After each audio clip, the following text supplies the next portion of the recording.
जैसा कि आप लोगों ने पीडीएफ में देखा, आज हम लोग पढ़ाएंगे पाटलिपुत्र वैभवम।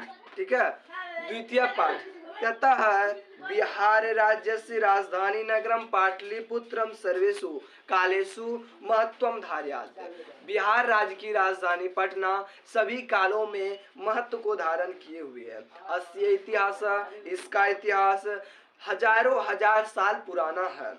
कहता है अत्र धार्मिक क्षेत्रम राजनीतिक क्षेत्रम उद्योग क्षेत्रम च विशेषणे ध्यान आकर्षकम। यह राजनीतिक क्षेत्र, धार्मिक क्षेत्र और उद्योग क्षेत्र में विशेष ध्यान आकर्षक का केंद्र है। कहता है वैदेशिका यात्री न विदेशी यात्री मेगास्थनीज फायान वेनसांग इत्सिंग प्रभृति इत्यादि पाटलिपुत्र से वर्णनम स्व स्व स्मरण ग्रंथेषु चक्रु, अपने अपने स्मरण ग्रंथ में किया।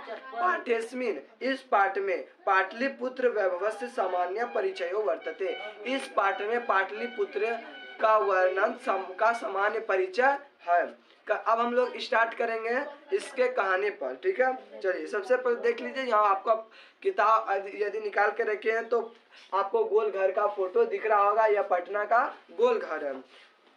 ये एक दर्शनीय स्थल के रूप में इसको जाना जाता है। विदेशी कई यात्री यहाँ पर घूमने के लिए आते हैं। ठीक है, देखिए कहता है प्राचीनेषु भारतीयेषु नगरेषु अन्यतम पाटलिपुत्रम अनुगंगम वसत चित्रम महानगरम बभूव। प्राचीन भारत में यह नगर पाटलिपुत्र गंगा के किनारे बसा हुआ था। तत्विषय, इसके विषय में दामोदर गुप्तो नाम कवि कुटनीमता के काव्य कथित। इसके विषय में दामोदर गुप्त नामक कवि कुटनीमता के काव्य में कहते हैं अस्ति महित लतिलकम सरस्वती कुलगिरियाम महानगरम नामना पाटलिपुत्रम परिभूत पुरंदर स्थानम। यह महानगर धरती का भाल, विद्या का केंद्र और पाटलिपुत्र जो है यह इंद्रलोक के समान सुंदर है। इतिहास से श्रूयते, इतिहास में सुना जाता है यत गंगा तीरे बुद्धि काले पाटली ग्राम स्थित आसीत। यह पाटली ग्राम गंगा के किनारे बसा हुआ था। यत्र च भगवान बुद्ध बहुकृत्वा समागत, यहाँ पर भगवान बुद्ध कई बार आए। तेन कथितम आसीत, और वे यहाँ पर आने के बाद कहे यदि ग्रामोयम महानगरम भविष्यति किंतु कलहस्य अग्निदास्य जलपूरस्य च सर्वदा भयक्रांत भविष्यति। यह महानगर भविष्य में एक महानगर, यह गांव भविष्य में एक महानगर बनेगा, किंतु लड़ाई झगड़ा कलहस्य अग्निदहस्य मतलब अग्निकांड जलपूरस्य च और जल से सर्वदा भयाक्रांत रहेगा। ठीक है, कहता है कालांतरे पाटली ग्राम एवं पाटलिपुत्रम इति कथितम। कालांतर में पाटलिपुत्र ग्राम को पाटलिपुत्र भी कहा जाने लगा। चंद्रगुप्त मौर्य के काल में, चंद्रगुप्त मौर्य से काले अस्य नगर से शोभा रक्षा व्यवस्था, इस नगर की शोभा और रक्षा व्यवस्था अति उत्कृष्टा दिति यूनान राजदूत मेगास्थनिक स्वयं स्मरणेषु निरूपयति। यह इसके विषय में कि चंद्रगुप्त मौर्य के काल में इसकी रक्षा व्यवस्था बहुत ही उत्कृष्ट थी। यूनान राजदूत मेगास्थनीज अपने स्मरण ग्रंथ में लिखते हैं। कहता है अस्य नगर से वैभवम प्रियदर्शिना अशोक से समय सुताराम समृद्ध। इस नगर की वैभव प्रियदर्शी अशोक के समय और अधिक समृद्ध हुआ। बहुकालम पाटलिपुत्र से प्राचीना सरस्वती परंपरा वर्तते। बहुत काल तक, बहुत समय तक पाटलिपुत्र की प्राचीन मतलब कि जो पाटलिपुत्र प्राचीन समय में इसकी पटना जो है विद्या का केंद्र बना रहा। इति यह राजशेखर काव्य मीमांसम नाम के कवि शिक्षा प्रमुखे ग्रंथे साद्रम स्मृति। इसके विषय में राजशेखर अपने काव्य मीमांसम नामक कवि शिक्षा प्रमुख ग्रंथ में कहते हैं। सादर कहते यानी कि सम्मानीय रूप से कहते हैं अत्रोप वर्षा वर्षावे पाणिनि पिंगलावे व्यांगे वर रुचि पतंजलि इह परीक्षिता ख्यातिम उपजगमुहु। यह नगर, ठीक है, यह नगर वर्षों वर्ष तक यहाँ पर पाणिनि व्याकरण के ख्याता, पाणिनि पिंगला भी, व्यांगी, वररुचि, पतंजलि यहाँ पर आए, शिक्षा प्राप्त किए और यहाँ से लोगों से परीक्षित होकर पूरे दुनिया में विख्यात हुए। कतिपयेषु कहीं पर प्राचीन संस्कृत ग्रंथों में पुराणों में, ठीक है, पाटलिपुत्र से नामांतरम, पाटलिपुत्र का नाम पुष्पुरम कुसुमपुरा व प्राप्यते, पुष्पुर और कुसुमपुर प्राप्त होता है। अनेन ज्ञायते यत् नगरस्य समीपे पुष्पानाम बहु उत्पादनम भवति अस्म। ज्ञात होता है कि इस नगर के किनारे फूलों का बहुत अधिक उत्पादन होता था। पाटलिपुत्र, इसी शब्दों पे पाटलिपुत्र शब्द, जो पाटलिपुत्र अभी पटना शब्द बना है, पाटलिपुत्र जो है कहता है कि इस प्राप्त ज्ञात होता है कि प्राचीन समय में यहाँ पर फूलों का उत्पादन हुआ करता होगा। और पाटलिपुत्रम शब्दोपि, पाटलिपुत्र शब्द भी पाटल पुष्पा नाम पुतलिका रचनाम आश्रिता प्रचलित कहता है कि पाटलिपुत्र शब्द भी पाटल पुष्प का मतलब होता है गुलाब, तो जो गुलाब का फूल है उसी से पाटल पुष्प से पाटलिपुत्र का नामांतरण हुआ। यह पुतलिका रचना में वर्णित है। पूछा जाएगा कि पाटलिपुत्र का जो नामांतरण पटना में पाटल पुष्प से हुआ, इसका वर्णन किस ग्रंथ में है, तो आपको बोलना है पुतलिका रचना में। किसमें? तो पुतलिका रचना में। कहता है शरत काले नगरस्मिन् कौमुदी महोत्सव इति महान समारोह गुप्त वंश शासन काले अति प्रचलित। शरत काल में, ठीक है, शरत काल में इस नगर में कौमुदी महोत्सव, कभी कभी क्वेश्चन में बहुत बार आया ही VVI क्वेश्चन है, उसमें पूछा जाता है कौमुदी महोत्सव किस काल में मनाया जाता है? किस काल में मनाया जाता है? भूतकाल।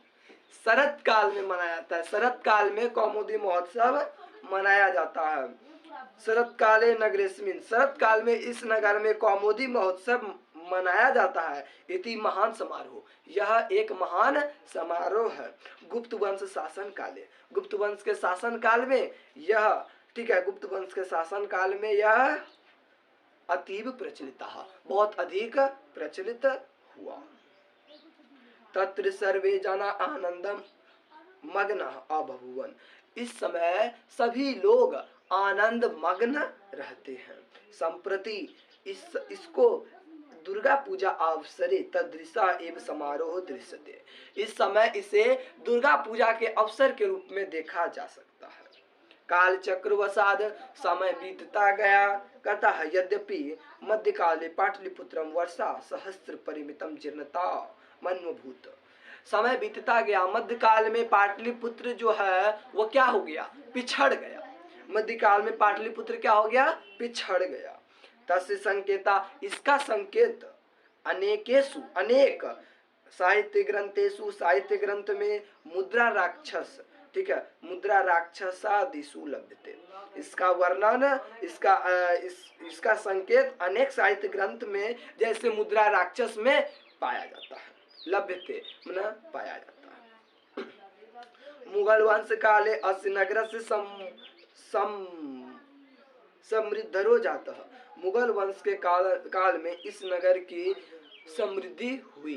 कब? प्राचीन समय में नहीं, जब मध्यकाल खत्म हो गया उसके बाद जब आधुनिक काल आया उस समय हल्का सा मतलब कि उसमें समृद्धि हुई। आंग्ल शासन काले, अंग्रेजी शासन काल जब आए, माने अंग्रेज सब जो आए तो वो सब पाटलिपुत्र से सूत्रम विकास हो जाता है, पाटलिपुत्र का बहुत अधिक विकास किया। नगरम इदम, यह नगर मध्यकाल में एवं पटनेति नामना प्रसिद्धम आगता, मध्यकाल में यह नगर पटना के नाम से प्रसिद्ध हुआ। ठीक है, मध्यकाल में पूछा जाएगा कि किस काल में यह नगर पटना के नाम से प्रसिद्ध हुआ? किस नगर में यह नगर किस काल में यह नगर पटना के नाम से प्रसिद्ध हुआ? मध्यकाल में। किस काल में? मध्यकाल, यानी मध्यकाल में। ठीक, अयम चौ शब्द पत्तन इति शब्दात निर्गत, कहा जाता है यह शब्द पत्तन शब्द से निकला है। किससे निकला है? पत्तन शब्द से निकला है। नगर से पालिका देवी, नगर की पालनहार देवी। पटन देवी थी अद्यापि पूजते, अभी भी पूजी जाती है। पूछा जाएगा इस नगर की पालिका देवी कौन है? पटन देवी। संप्रति इस समय पाटलिपुत्रम, पाटलिपुत्र का अति विशाल वर्ततो, इस समय पाटलिपुत्र बहुत ही विशाल है और बिहार राज्य की राजधानी भी है। चास्ती मतलब बिहार राज्य की राजधानी भी है। जोड़ अस्ति यानी बिहार राज्य की राजधानी भी है। अनुदिनम नगर से विस्तारम भवति, और दिन प्रतिदिन इस नगर का विस्तार हो रहा है। दिन प्रतिदिन क्या हो रहा है? इस नगर का विस्तार हो रहा है। अस्यो उत्तर दिशायाम गंगा नदी प्रवहति, इसके उत्तर दिशा में गंगा नदी बहता है। पूछा जाएगा इसके किस दिशा में गंगा नदी बहता है? उत्तर दिशा में गंगा नदी बहता है। तस्य ऊपर ही, इसके ऊपर यानी गंगा नदी के ऊपर में जो है, ठीक है, गांधी सेतु निर्माण, गांधी सेतुर नाम एशिया महादेश से दीर्घतम सेतु किंच रेलयान सेतुरपि निर्मीयानो वर्तते। इसके यानी गंगा नदी जो है इसके ऊपर गांधी सेतु है जो कि एशिया महादेश का सबसे बड़ा सेतु है। ये पूछा जाएगा गांधी सेतु किस नदी के ऊपर स्थित है? गंगा नदी के ऊपर स्थित है। कौन? गांधी सेतु। अब गांधी सेतु के किनारे कहता है कि गांधी सेतु दीर्घतम सेतु किंच रेलयान सेतुर अपि निर्मीयमानो वर्तते। अब इस सेतु के किनारे जो है रेल यान की व्यवस्था होते जा रही है। ऊपर सेतु रहेगा और नीचे में रेल भी चलेगा। ये चूंकि बहुत पहले का है, अभी जाके देखेगा तो वहाँ पर पटरी उटरी सब बीच गया, रेल चलता भी है। ठीक, चलिए। नगरेस्मिन् उत्कृष्टा संग्रहालय, उच्च न्यायालय, सचिवालय, गोलगृह, तारामंडल, जैविक उद्यान, मौर्यकालिक अवशेष, महावीर मंदिर इत्यादि दर्शनीय सन्ति। इस नगर में बहुत ही उत्कृष्ट दर्शनीय स्थल है जो कि संग्रहालय है, उच्च न्यायालय है, सचिवालय है, गोलघर है, तारामंडल है, जैविक उद्यान और मौर्यकालिक अवशेष तथा महावीर मंदिर भी है। ये हम आपको संस्कृत में बता रहे हैं, लेकिन आपको जो क्वेश्चन आएगा बिहार बोर्ड परीक्षा में टोटल हिंदी में ही आएगा। ठीक, खाली कहानी याद रखिए और घर में एक बार जाके कहानी को अपने हाथों से लिख डालिए, संस्कृत में नहीं बल्कि हिंदी में। ठीक है। कहता प्राचीन पटना नगरे, प्राचीन पटना नगर में सिख संप्रदाय का पूजनीय स्थलम दसम गुरु गोविंद सिंह यहाँ मिट गया है, गुरुद्वारेति नामना प्रसिद्धम वर्तते। प्राचीन पटना नगर में सिख संप्रदाय का पूजनीय स्थल जो दसम गुरु गोविंद सिंह है, उसका गुरुद्वार भी प्रसिद्ध स्थल है। पूछा जाएगा गुरु गोविंद सिंह का जन्म कहाँ हुआ था? पटना सिटी में। तत्र देशास्य तीर्थयात्रिणः दर्शनार्थ अस्ति। कहता है यहाँ पर तीर्थयात्री जो है दर्शन के लिए आते हैं। अक्सर ईसाई धर्म के लोग जो है वो पटना में दसम गुरु के पास, जो आपके गुरु गोविंद सिंह है उनके पास आते हैं। एवं पाटलिपुत्रम प्राचीन कालाद अद्यावधि विभिन्नेषु क्षेत्रेषु वैभवं धारयति सर्वम्। कहता है पाटलिपुत्र प्राचीन काल से अभी तक विभिन्न क्षेत्रों में वैभव को धारण किए हुए है। संकलित रूपेण संग्रहालय दर्शनीयमिति। कहता है इस कारण से पाटलिपुत्र को संग्रहालय भी कहा जाता है। आप कहा ऐसे ऑब्जेक्टिव क्वेश्चन में आएगा पाटलिपुत्र को किस नाम से जाना जाता है? ऑप्शन नंबर ए रहेगा संग्रहालय, ऑप्शन नंबर बी रहेगा दसम गुरु, ऑप्शन नंबर सी रहेगा जैसे विश्व गुरु। तो आपको भरना है संग्रहालय। क्या भरना है? संग्रहालय, क्योंकि यहाँ पर दसम गुरु भी है, विश्व गुरु भी है, टोटल चीज है। कहाँ पर? पटना में। ठीक है। पर्यटन मानचित्र नगरमिदं महत्वपूर्णम। पर्यटन के नजरों में यह नगर एक महानगर है। तो thanks for watching my video.